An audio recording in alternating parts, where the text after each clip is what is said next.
the stories we're getting from the Nigerian police force is that the IG has rejigged the police architectural and the leadership formation in Anambra State ahead of the November 6th governorship election. And the simple reason isn't obvious what we're saying and what is happening.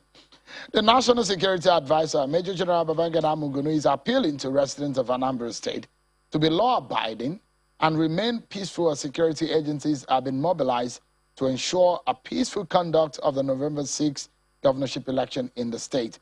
He's addressing journalists for a meeting of the General Security Appraiser Committee. General Mungunu states the government's commitment to provide security for everyone in Anambra State. Take a listen to the NSA. Primarily, our intentions, our aspirations are to see that the elections do not result in anything that is unwanted, any bloodshed, any violence, intimidation, coercion, or even terrorizing the people of Anambra State. It is their fundamental right to vote and choose whoever they want to choose as their governor. They should not be denied that right. So you heard the NSA, General Mungunu there, but we can tell you also that the IGP says that he has overhauled the security landscape ahead of the election, has deployed DIG Joseph Agbunike to Anambra as a coordinating DIG election duties. Let's get some expert opinion on this and the way forward. Can the election hold? The security agencies and the authorities are talking tough, but they are threat on the ground. Can these hold water? What will happen to the electorate should they decide to go to vote on that day? Let's get some expert opinion. Group Captain Sadiq Shehu, a former military officer and security consultant, joins us now in the studio. Thank you so much for joining us tonight. Thank you again. If you look at what the IG, for example, before I come to what the NSA said, the deployment to Anambra State, the change of guard, is that the right thing to do? The president has given his orders that he wants overwhelming presence of security. However, while I think the IG is reacting to that order by redeploying, but if you ask me honestly as a person, whenever I hear that an election, because for some reasons, we've not been having elections all over the country. It's either one state is lagging behind due to court cases. So you always have this out-of-circle elections happening. But the questions I always ask, while I welcome the idea of deploying extra policemen, but whenever I hear that as a security expert, what comes to my mind is it underscores the fact that we are not properly resourced in terms of policing. Because if you have to you have to hollow some police commands somewhere in order to beef a state that is having election.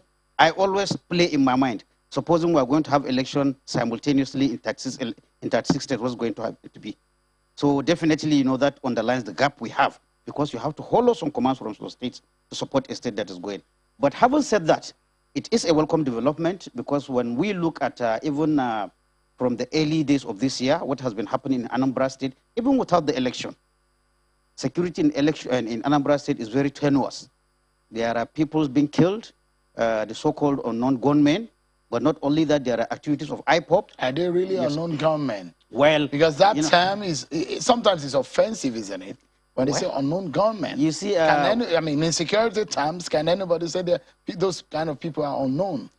Well, to be honest with you, I think what happens in Nigeria, whenever we have a phenomenon on which we cannot put a handle, the media, mostly we find a tag and put it. Unknown gunmen, killer herdsmen, I think all these bandits, all these are nomenclatures which the people do not give themselves. But for a way to handle them, we give them that this.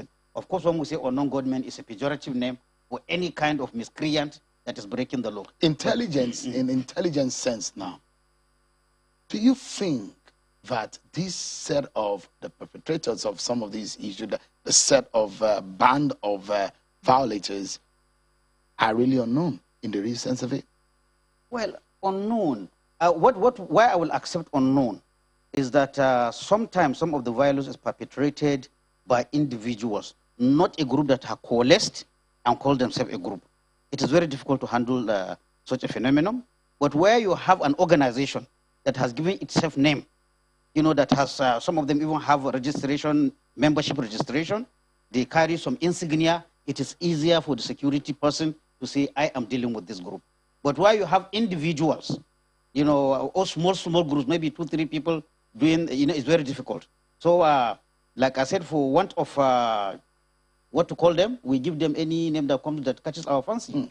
I would like you to explain to us what is happening really in Anambra State. I mean, obvious thing is elections are coming, and that's perhaps the reason why the perpetrators of some of this violence go ahead, because obvious thinking is the attack, the focus or the purpose is against the election, isn't it? What is your thinking about the IPOP phenomenon and the non-state actors, for example, will make orders, will give orders, and people follow? Well, the Anambra situation, I think, is a conglomeration of many factors.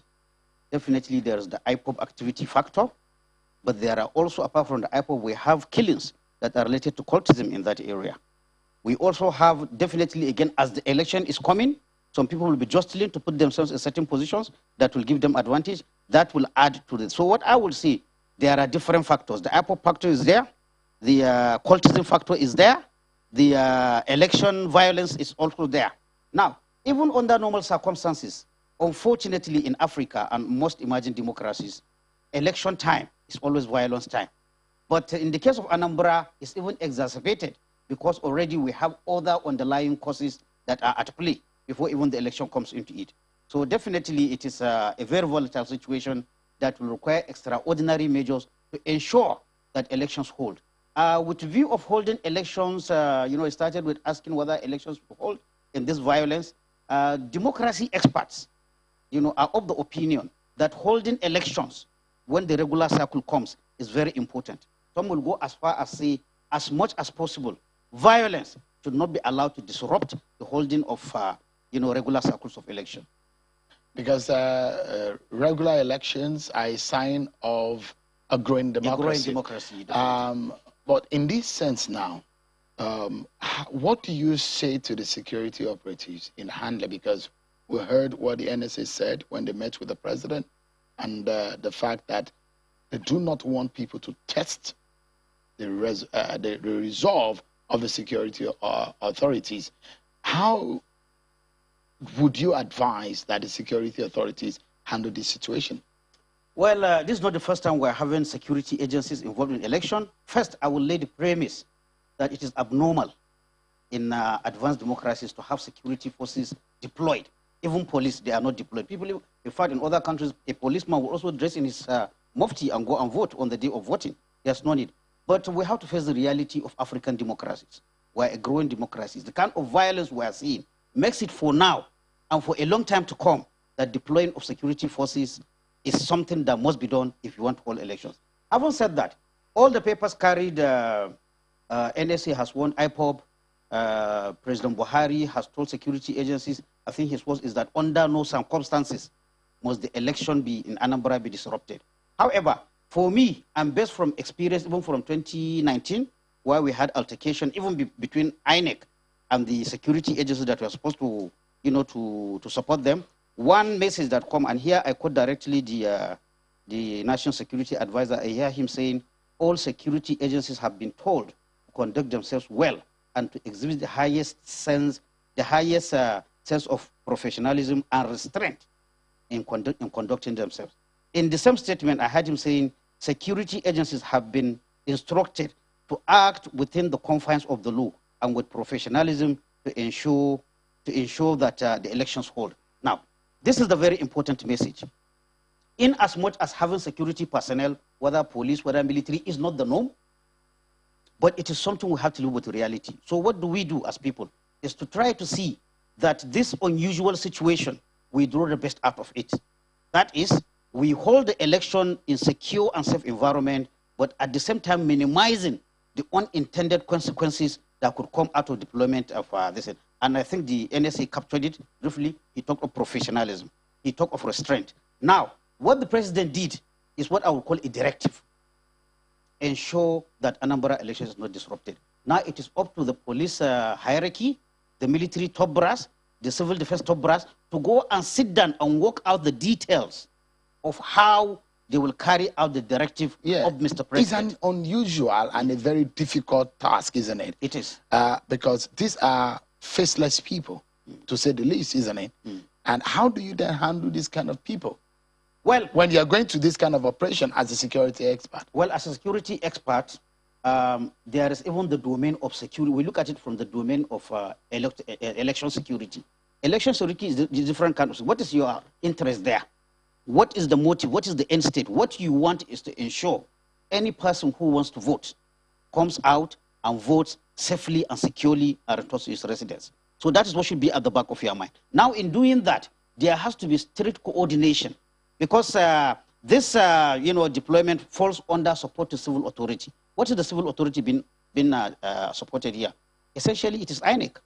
INEC do not have their own security architecture, so they rely on the federal security system to help them.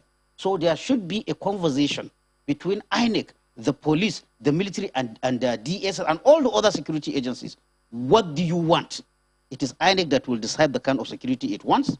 It is INEC that will decide where they think flashpoints are there and where the security will be deployed. Right. So this is the issue. There has, because if you remember in the 20, that's why I say learning from this 2019 election, when the military supported INEC in River State, there was this complaint even from INEC that soldiers chased somebody into, is it where they are counting vote, which is not supposed to be. Now, you only get that where there is no prior discussion between INEC that is being supported and the security agencies that are supporting them. Group Captain Sadiq Shehu, thank you. It's a lot to chew all together, and we do hope that the elections will come and go peacefully and no lives will be lost. Anambra State is not known for violence during the elections. I've covered several elections in Anambra State, and if you find any death or any violence, it's probably not related to elections. And I hope that this situation will be the case. Thank you so much, Group Captain Sadiq Shehu. Thank you so much indeed for coming tonight. Well, that's our show for today, everyone. Many thanks for watching. I'm sure Kimale have a wonderful evening.